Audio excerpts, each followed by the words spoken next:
Check, check, check.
Okay, it's 2 o'clock, and so we'll begin the lobbyist training. We've got one attendee. I've been told that we've got 15 who are appearing by webinar.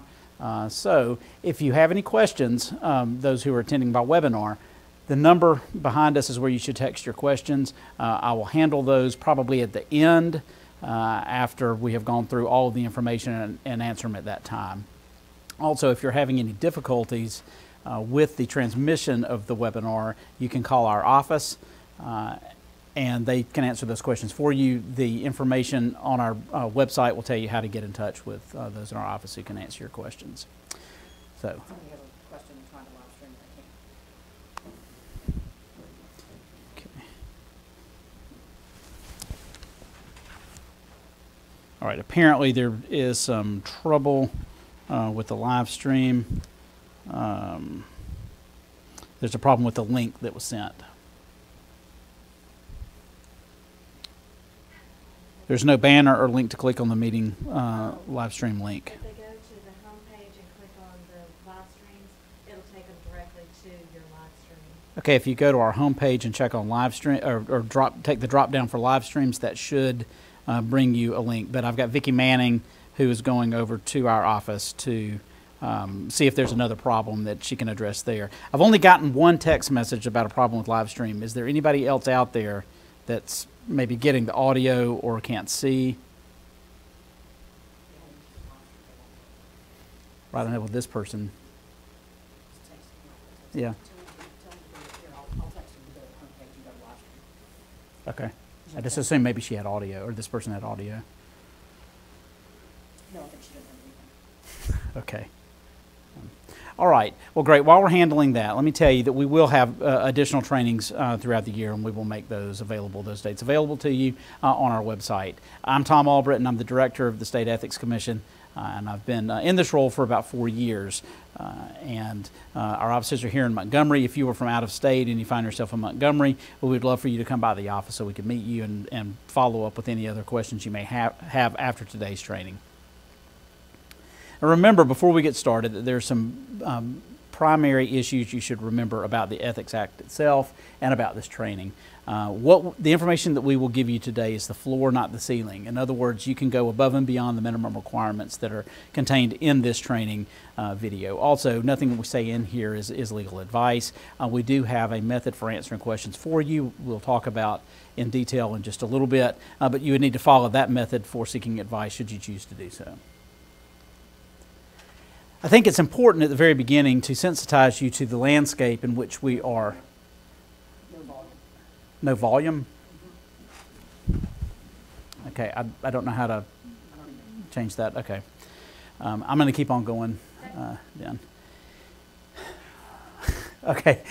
I think that it's important to point out to the environment in which you are going to be entering. And you should know, especially if you're from out of state, that currently the ethics environment within Alabama is pretty hot. I mean, there are a lot of people in the state who are watching the issues that come up, and a lot of high-profile prosecutions that have taken place and are currently taking place within the state now. The screen behind me, some of you may be able to see, is our former governor whose charges were referred from the Ethics Commission to the State Attorney General's office, who handled the eventual guilty plea that resulted in his resignation from office. We've got our Supreme Court former Chief Justice who was involved in some ethics issues, but they were not under our particular act that I'm talking about today. They were under the canons of judicial ethics. But my point in putting this slide up here is to make you aware that the general public really doesn't go through the long analysis about which body of law a public official may be operating under. A Chief Justice would be subject to the Alabama Ethics Act in addition to a number of other things, but the general public tends to lump it into one category called ethics. So it all kind of has created this environment where the average citizen is very skeptical of all public officials and their duty to the public and the way they exercise that duty. We got our former Speaker of the House who was convicted in circuit court here in Alabama for violations of the Ethics Act. And his case is on appeal to the Court of Criminal Appeals of Alabama, which still has not ruled on that issue. But nearly every week there is some article that is coming out online that references, in some respect, this prosecution, be it the prosecution itself or those individuals who were involved in it, either as witnesses or as entities that dealt with the Speaker in his official capacity. So it's still very much a part of the conversation in our state. We've got former Representative Mickey Hammond, who pled guilty to some charges arising under our Fair Campaign Practices Act. Got Oliver Robinson, a former representative who pled guilty to bribery, and the case involving the individuals and the businesses that dealt with him is currently taking place in Birmingham as we speak. They're in the middle of that trial. The important thing about this trial is that for the first time, at least in my knowledge, in Alabama, the interests that have dealt with public officials, lobbyists and principals, are front and center in that trial. That's who the defendants are in that trial. So that is a case that for that reason alone has gotten a lot of publicity and is talked about a great deal. We've got Birmingham Water Works Board, which wrapped up in the indictment that was returned against some individuals with that water board, are allegations of dealings with those who wanted to do business with the water board.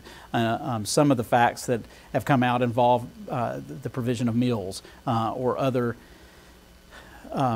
entertainment, which might be deemed entertainment by some groups of people in the forms of activities on trips and meals, and the value of those meals, and whether that somehow is relevant to the trial that's going that will go forward against those individuals. We've got cases against county officials where we have, as a commission, referred it.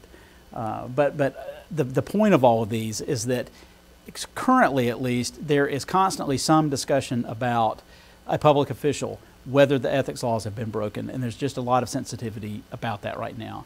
So you need to be aware that those with whom you are dealing and will deal have a microscope on them, and in light of the trial involving former Representative Robinson, those who deal with them, the lobbyists and the principals, likewise, are getting some attention now that in the past maybe they have not gotten. As we move forward, I think it's also important to know that our website should be a source for you. It is a source for the public, and part of our act mandates that we have full disclosure of the information that lobbyists and principals give us. So your lobbyist disclosure forms, your registrations, the principal forms, all of that is accessible by the public directly from our website. There are other disclosures that you may have to make under our Ethics Act that requires a separate disclosure. For example, giving anything that's valued at $250 or more in a 24-hour period has to be separately disclosed. Or transactions with a public official or public employer, a member of their household, that's $500, also has to be separately disclosed. But my point is that all of that is accessible by the public. Likewise, any documents that you send us regarding events, requests for pre-certification, that sort of thing, likewise are scanned upon on our website. So the public has a lot of access to it.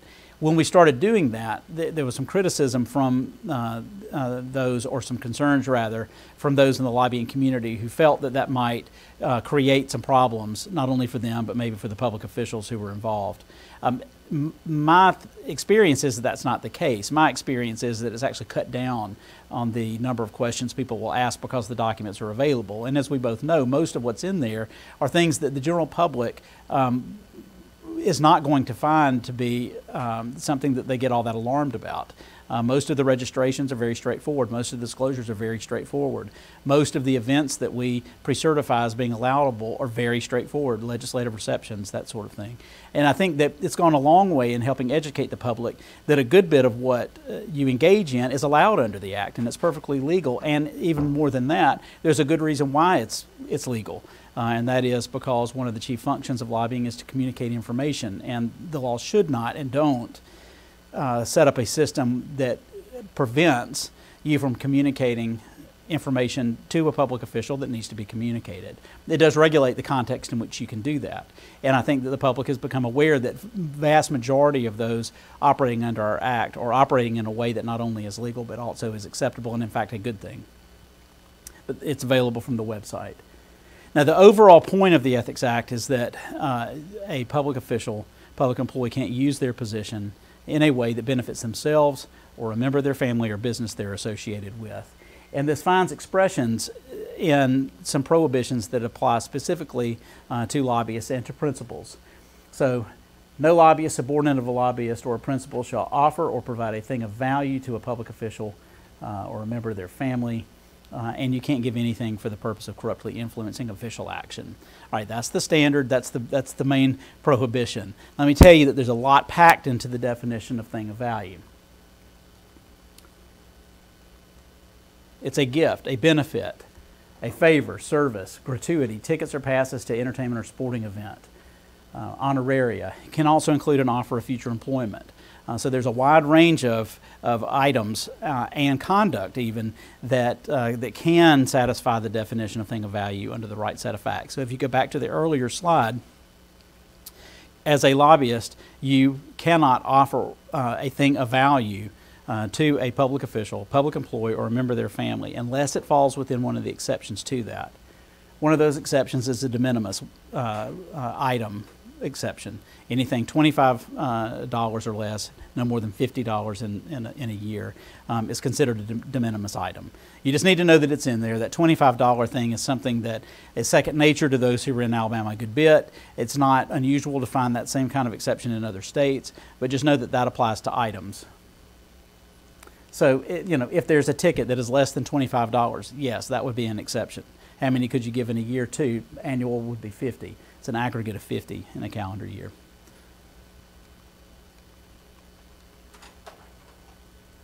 Okay, and at this time, our General Counsel, Cynthia Ralston, will talk to you about these specific exceptions and how you may deal with our office in the implementation of those exceptions. Hello, everyone. Okay. This is going to take just a second. Hang on just 1 second. I don't know how to do this. You want to ask a question, Mom? Yeah. Well, I'm just curious, this motion response to $25 exception, is that per individual, is that just 25 per individual, or $50 per year to that individual, or just $50 per year in general? Well, a de minimis gift, I'm about to get to the $25 per meal. But the $25 a gift would be under $25, and that's per person, per instance. But you can't spend more than $150 as a lobbyist on a public employee or public official per year, and no more than $250 in a year. So I'll get to that. But so when can you give something to a lobbyist, to a public official or a public employee if you are a lobbyist or a principal?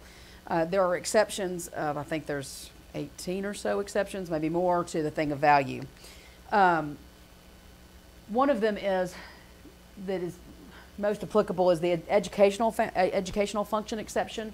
This is basically when you have a principal is putting on an educational function and you want to invite a public employee or a public official, what can you pay for? The answer is transportation, lodging expenses, and fees for meaningful participation by the official or employee during an educational function or widely attended event, and this includes spouses. A widely attended event, so the educational function that I just talked about has to be within the state of Alabama. But we also have a widely attended event exception, which does not have to be within the state of Alabama. But it is defined as a gathering, dinner, reception, or other event of mutual interest to a number of parties at which it is reasonably expected that more than 12 people are going to come with a diversity of views. This can be, this doesn't have to be people who do, other things for a living. They can all be, accountants, but they just have to, it has to be more than 12 people with a diversity of views, and obviously more than 12 people typically have a diversity of views. There's also an economic development exception to the thing of value, and when there is an economic development function, transportation and lodging costs to facilitate them coming is not a thing of value. We have a hospitality exception, but this must be an integral part of the educational function or widely attended event. That includes hospitality, food and beverages that are integral part. They include like a luncheon, a banquet, reception, etc. It does not include sporting events unless they are in or other like deep sea fishing, golfing, that sort of thing, unless they're an integral part of the conference. And I'll talk to you about an advisory opinion we have on that in just a second. The meals and food and beverage, that can be given to the public official or public employee if they are attending a widely attended event or an educational function, so long as those events qualify. But the lobbyist and principal, that unless it's at a widely attended event or educational function, the cap is $25 per meal per lobbyist, and then $150 cap for the year, and then $50 for principal and $250 cap per year, but you cannot stack those. And we have, again, an advisory opinion that talks about that. Even if you're representing different interests at the meal, you can't go and sit down with a public official and have two lobbyists stack the reimbursement for the meal to make it $50. It's always going to be just $25 for that meal. Same thing with the principal. So our pre-certification process, this is how you can get your event pre-certified, so that you know ahead of time, and the public official and public employee know ahead of time that it's okay that they pay for these items, so that they are an exception to the thing of value. This has to be done more than 10 days ahead of the event. We cannot pre-certify anything closer than that, because we need time to get the list and communicate with y'all. And the public has the right to know well ahead of time who's going to be attending. So the pre-certification process, if you were certifying for an educational event, it must be all of these following. It has to be a meeting, event, or activity, and we're going to ask you these questions in the pre-certification process. It has to be organized around a formal agenda or program, and there has to be an educational component. Speeches, debates, panel discussions, anything you would think of as a conference that you go to for any specified topic. Concerning matter within the scope of the participants' official duties or other matters of public policy. So, if you're the ag commissioner, going to an accounting conference is not probably within your scope. Pre-certifications. And also the widely attended event has to be all of these. Gathering, dinner, reception, or other event of mutual interest. Reasonably expected to have more than 12 attendees with a diversity of views. And it can't be purely social. So you can't have a hunting or fishing trip and call that a widely attended event. What we're going to ask you is for a list of the public officials and public employees that are going to be attending. If it's under 50 people, we're going to require you to have a sign-in sheet that's provided to us after the event. And how many people do you expect to attend total? We also want to know what you're paying for. Actual and necessary transportation expenses, what is the transportation and what is the lodging? So are they staying at the hotel where the conference is being held? Are they staying in a nicer hotel? Are you flying them in? Are you giving them, actual expenses for a vehicle, renting a car, whatever? Waiver of registration fees and similar costs. We want to know if you're waiving those fees. Are they a public official, a public employee, or a spouse of either? And for a widely attended event, this person, they have to be doing at least one of the following. They're a speaker or a panel participant by presenting, or an educational event, by presenting information related to his or her agency, or performing a ceremonial function appropriate to their position, and if it's appropriate to his or her official duties as in a representative function. And then the integral part, we talked about this, the hospitality, it has to be an integral part of the widely attended event or the educational event. So what do you get, what kind of hospitality, what meals, and the other food and beverages that you're providing? And we are going to ask all of those questions and about the cost of those items. And as I said, you have to ask us within 10 days of the event. And then I guess I'm going to talk about the advisory opinions at the end. We have changed up the order of our slides. Yeah, this is what happened. I think here, I'll do it. I think I'll do it. There you go. Thank you. Okay, now you've heard us talk about the term pre-certification a few times, and many of you may not know what pre-certification is. Pre-certification is a process that our code allows us to engage in which you make a request to us to pre-certify a certain event. In other words, certify that it is in compliance with the Act. And then if we do that, we pre-certify it, then the Act itself, or the event rather, is considered an exception to the definition of thing of value. So if you think about that big prohibition, pre-certification is simply our office's way of putting a stamp of approval on that, so that provision of food or beverages at one of the functions Cynthia talked about would not be a violation of the Act. That's not done in a lot of states, but it's not an unusual process. The thing that you might want to remember about that, though, is that the public officials who were invited to your event have gotten used to, at least in Alabama, seeing that it's been pre-certified by the commission. So if you don't request pre-certification, you may receive a lot of questions from them about whether it's been pre-certified. So it's all actually just a good idea to go ahead and do it. It gives your invitees a peace of mind that the event itself doesn't violate the Act. Now, what you need to know about pre-certification is that if you want it, you've got to request it at least 10 days ahead of time. If you don't request it 10 days ahead of time, then we cannot, by administrative rule, pre-certify it. Doesn't mean you can't have the event, it just means it doesn't go with the stamp of approval.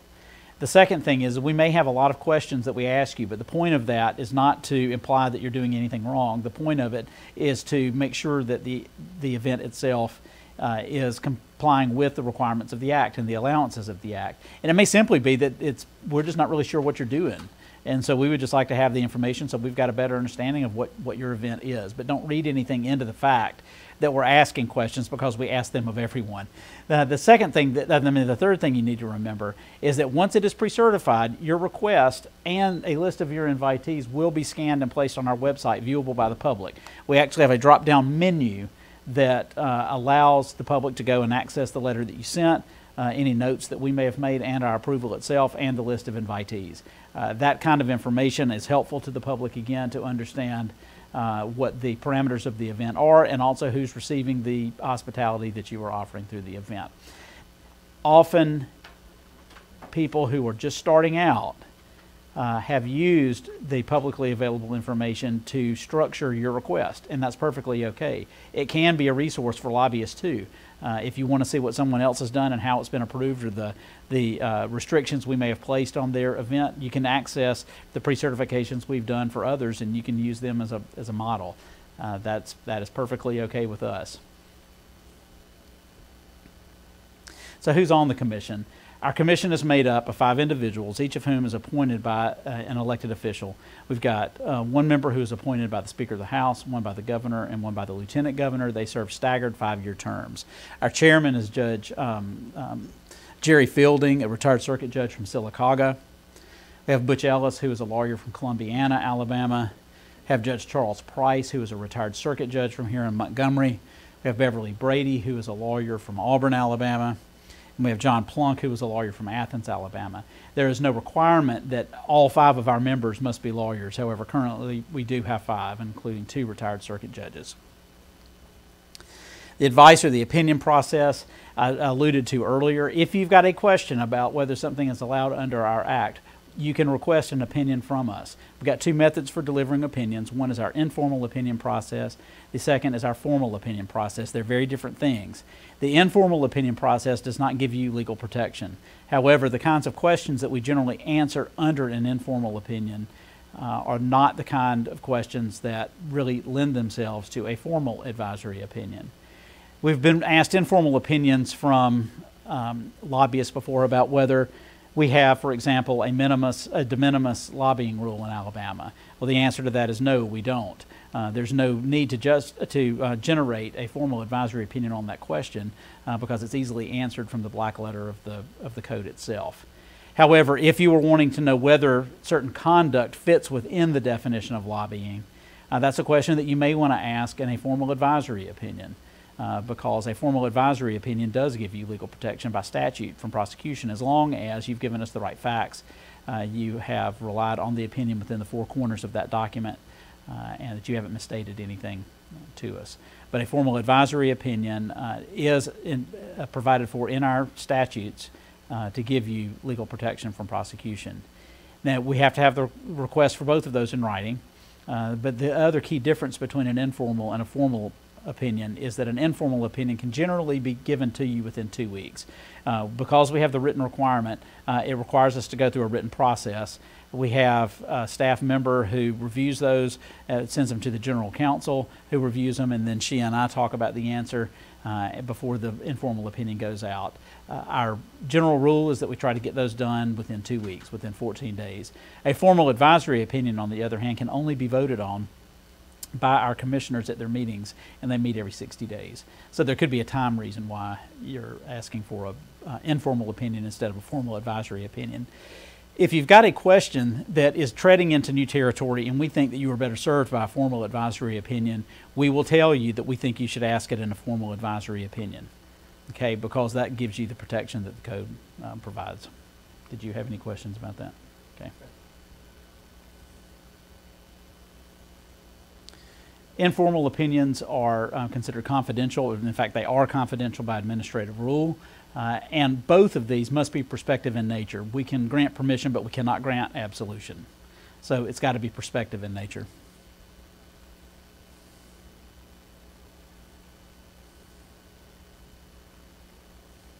Okay, the complaint process.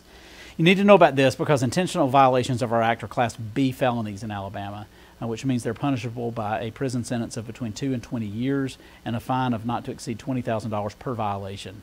So it's serious stuff, and people have gone to prison for this. And there have been prosecutions, felony prosecutions for this. But for cases that originate with us, they must originate with a complaint, and we must have a written complaint. We cannot take telephone complaints. We cannot take anonymous complaints. You actually have to file a written document with us, and you have to sign it, and that begins our complaint process.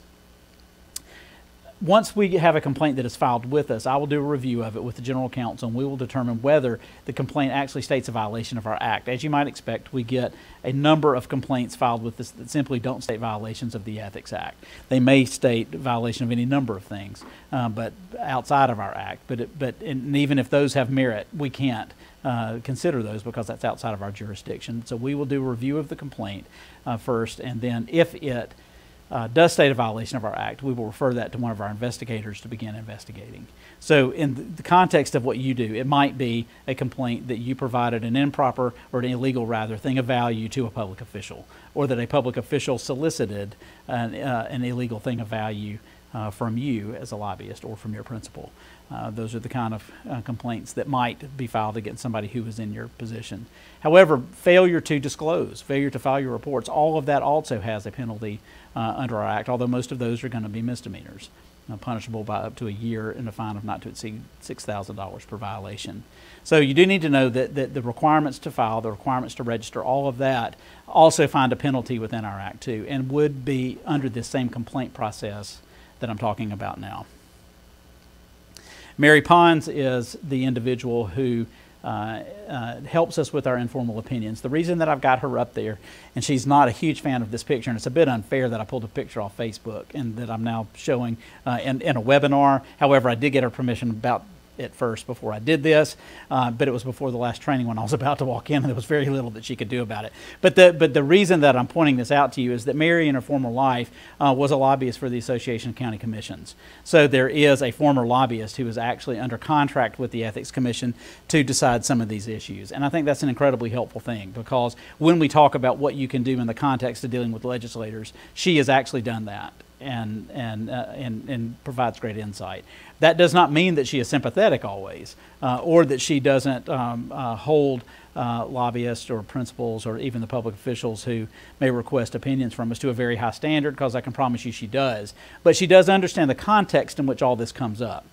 So to that extent, I think it's good to have that perspective in here, and if I were in your position, I would want to know that. We have to have all our investigations completed within 180 days. However, we can get a one-time extension of an additional 180 days so that the most we can ever have a complaint pending with us is 360 days, which is still a pretty long time, especially if you're the subject of it. Statute of limitations is 4 years for intentional violations, 2 years for all other violations. Our commission sits as a probable cause board only. So if you think about it in terms of grand jury, they're sort of like a grand jury, but our cases are only governed by the probable cause standard. So once our commission finds probable cause, they would then refer it to a prosecutorial agency, the AG's office or a DA in the state. Every DA in the state has jurisdiction under this act too. So if it goes to the DA, it would be the DA in the location where the violation occurred. So if it occurred in Montgomery County, it'd go to the Montgomery County DA. If you're a state level person, more likely than not, that's going to go to the Attorney General's office. However, both of them have jurisdiction, so for various reasons we may refer to an AG or a DA just because the facts of the case dictate that that's the agency or the office that should handle it. But that's how it works. The other thing you need to know is that we don't have exclusive jurisdiction over these issues. So even if we dismiss a case, one of those other agencies could still investigate the case for violation. So what does that mean for you? If I were sitting in your position, if I were hedging my bets, I would hedge them in favor of not violating the act. So I would stay far back from the line. Make sure you disclose. One thing that I've seen with lobbyists in particular is that more questions are generated over your failure to either register, accurately describe who you're lobbying for, or to file your reports when you're supposed to file them. So you can make your life a lot easier if you just comply with those requirements. The second thing I will tell you is file the reports yourself. If you delegate that activity to someone else, make sure that you know what they are filing, because we have had mistakes filed with our office and it comes back on you or it comes back on the principal. So eyeball it and make sure that you know what is being submitted to us. And I think each of you, if you haven't already, should know that Vicki Manning is who you should talk to in our office about problems. You can call her directly by accessing the number on our website, or you can email her, but her task is to answer questions and help you maneuver the filing of forms or answering any questions that you may have about the process itself. One thing that I will point out to you is that we do have the ability to assess fines here with the Commission, and the legislature this last session gave us much more authority in our ability to do that.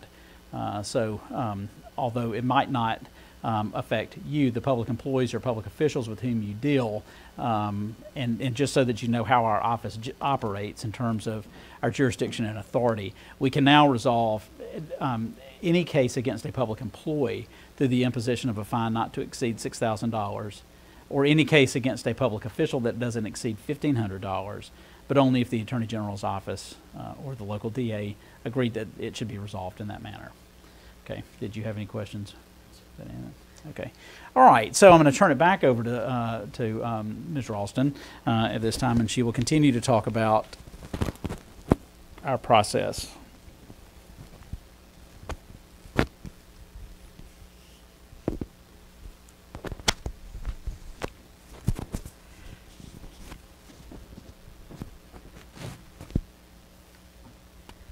Okay, I'm back. The poor soul that's sitting in the room, we keep looking at him for affirmation that he's awake and paying attention. Okay, so let's talk about 34B16. This is the exception to the thing of value. Okay, so all of this relates back to 5.1 and the prohibition of a lobbyist or principal giving anything of value to a public employee or a public official. All of these exceptions relate to that statute. So the exception of thing of value, that you can buy meal and other food and beverages in a setting other than one of the above functions, which is the widely attended event and the educational event. So this gets to your original question about the $25. A lobbyist can spend $25 on a meal for a public official or a public employee, and they can spend up to $150 a year on that same public official or public employee. A principal can spend $50, and their max for the year is $250 on a single public official or public employee. We have an advisory opinion that explains that you cannot stack those meals. Okay, so as I said earlier, you have two lobbyists, they're lobbying for different things, or you have the lobbyist who's working for the principal, they can't stack their meals for the $75 for that public official. Only one of them could pay either $50 or $25. Does that make sense? Okay. All right. And then we also don't have an exception for de minimis lobbying. Any lobbying that you do in the state requires you to register as a lobbyist. So it doesn't matter if you are paid $250 for the lobbying, you have to register. Sporting and recreational events in and of themselves are not permitted to be paid for. They are a thing of value and would violate 5.1 if they were done outside of an educational function or a widely attended event in which they are an integral part. So they can't stand alone. But we, in that same opinion, we did identify that if you have sort of an opening reception that is strictly hospitality, that is at the beginning of the conference, the other conference members are invited to attend, then that could be included as an integral part. But we make that determination during the pre-certification process, and when and how the hospitality is done. 2018, our first opinion of this year, reaffirms that the code requires accurate reporting even when there are multiple sponsors. So you could do some aggregation, but it requires a designation of the sponsors when pre-certification is sought. So we're going to want to know what sponsors are paying for what and how much they're contributing. And so that we can identify whether or not, and for the sponsors themselves, identify whether or not they're spending over $250 on a single person in the event. If they're paying, that's easily done, obviously, if they're paying for all hotel rooms, or they're paying a portion of the dinner or the hospitality for one night. But there is some limited aggregation allowed, but we do have to know all of the sponsors to make that determination. Parting thoughts. Remember to update your registration within 10 days of being employed with a principal. Tom, I think this is your slide, but I'm going to go with it. You have to continue to communicate with your principal. You have to remember your quarterly filings. If someone other than you files them, you should review them yourself, because even if somebody else files them, if they're wrong, you are responsible for that. Just like a candidate is responsible for their FCPA filings, even if they didn't do it. The 10-day rule for pre-certifications, I believe that's what that means, is we have to have 10 days or more than 10 days in order to pre-certify an event. As Tom said, it doesn't mean you can't have the event. It's just that you don't have the pre-certification from us saying that it is not going to be considered a thing of value. Remember to ask questions. If you have questions, Vicki Manning is the person you need to talk to. She is extremely helpful. We get consistent praise for Vicki's congeniality and helpfulness in phone calls. So, and we're always happy to answer questions. If you have a question, whether or not something violates our act, please email us and we will answer it informally. There's no reason to violate our act when we're easily accessible and for you, free. Okay. Okay, so before these things drive me insane. Before we get completely out of pocket now for the day, let me tell you about a few other things. We are currently looking at all of our lobbyist forms, and there will be some revisions made to them. And those revisions are being made because lobbyists who have to fill them out have communicated to us problems they've got with the form. So please do that. That's incredibly helpful to us. We want this to be an easy process for you. There's no reason why filling out the form should be difficult. So if you notice something about the forms, either the online or the paper form, that just aren't working for you for whatever reason because of the way you're set up, please let us know that, because we are actively working on those forms now, and so I would expect some change to be coming for that. The other thing that I want to point out to you is that during the last legislative session, the legislature established a committee to look at the possibility of revising our ethics laws. It's a committee that's made up of 22 people. We have been meeting this summer. We will be meeting again tomorrow to talk about all of these issues that I talked about today.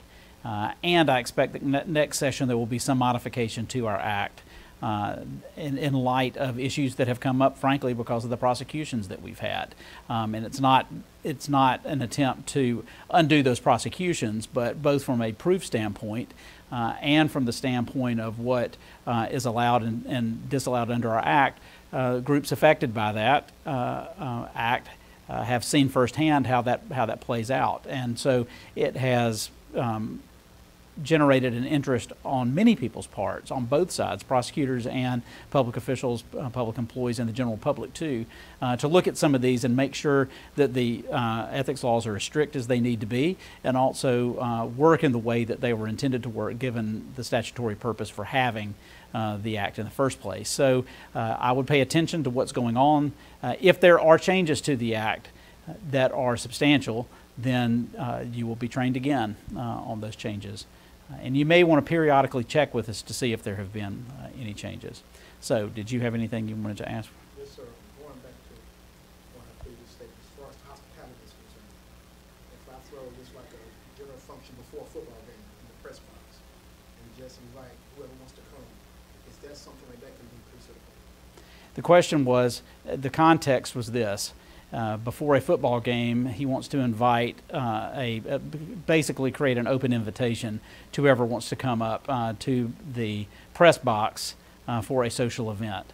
Those are the kind of things that can be pre-certified. Whether we would pre-certify that depends on exactly what you tell us you want to do. If you make a request like that, we're going to ask you who the general invitation list is going to be. I suspect that there is a general category of people you're going to be inviting. We would also want to know exactly what you're providing to them.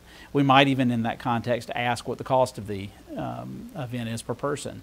The reason we do that is because if it also fits under an exception, for example, the food and beverage exception that Cynthia talked about, the 25, 150 or the 50, 250 limit, I think that helps you out to be able to say that you're also fitting within that exception too. And this is a good point to say you don't have to just fit under one of the exceptions. If you've got an educational function that is also a widely attended event and what you're spending is less than $25, throw all that in there, because that gives us a number of things we can hang it on. And also to the general public, it's sort of going 4 deep into the allowances. So it provides a lot of credibility to the event in terms of what our act allows. You also don't have to request pre-certification. You just simply don't. But if you do, then what we're going to have to do is look at the event and see whether it fits under the requirements. And so we will ask you questions generated to that. Any other questions about that? Do we have any other questions that have been texted in? Okay, great. Well, thank you for your attention. If you have any one other thing. Remember that if your registration changes, let's say you take on a new principal, you've got to notify us of that change within 10 days of the effective date of it. So if you bring in a new principal, notify Vicki. Also, with your registration, it's not complete until the principal signs off on it. So stay after your principals to the extent you can to get them to give Vicki what she needs. Because we have had people call over here and say so-and-so's over at the State House lobbying and they're not registered. And the reason for that more often than not is that we're waiting on the principal to accept it. Okay, so be sure to stay on your principals to the extent you can. They can have direct contact with us too about these issues, so pass this information on to them. So if there aren't any questions, and apparently there are none, thank you for your time. Yeah, did you have one, Vicki? Yes, I'd like the statement of terminations have to be signed by both the lobbyist and the principal, so please check their quarterly reports for any pending termination statements. Okay, so the termination of activities has to be signed by both the principal and the lobbyist. So And be they sure do to it from their quarterly reports page. So be sure to check your quarterly reports page to see if there are any pending terminations that are out there. And again, on that issue, if you don't remember what I just told you, just remember that if you're terminating, call Vicki and let her walk you through that process to get what you need. But she's right about that. When it's terminated, we need a record of that, and so we need you to fill out that information. Thank you, Vicki. Did you have anything else? That'll do it. Okay. All right. Great. So thank you for your attention today. If you have any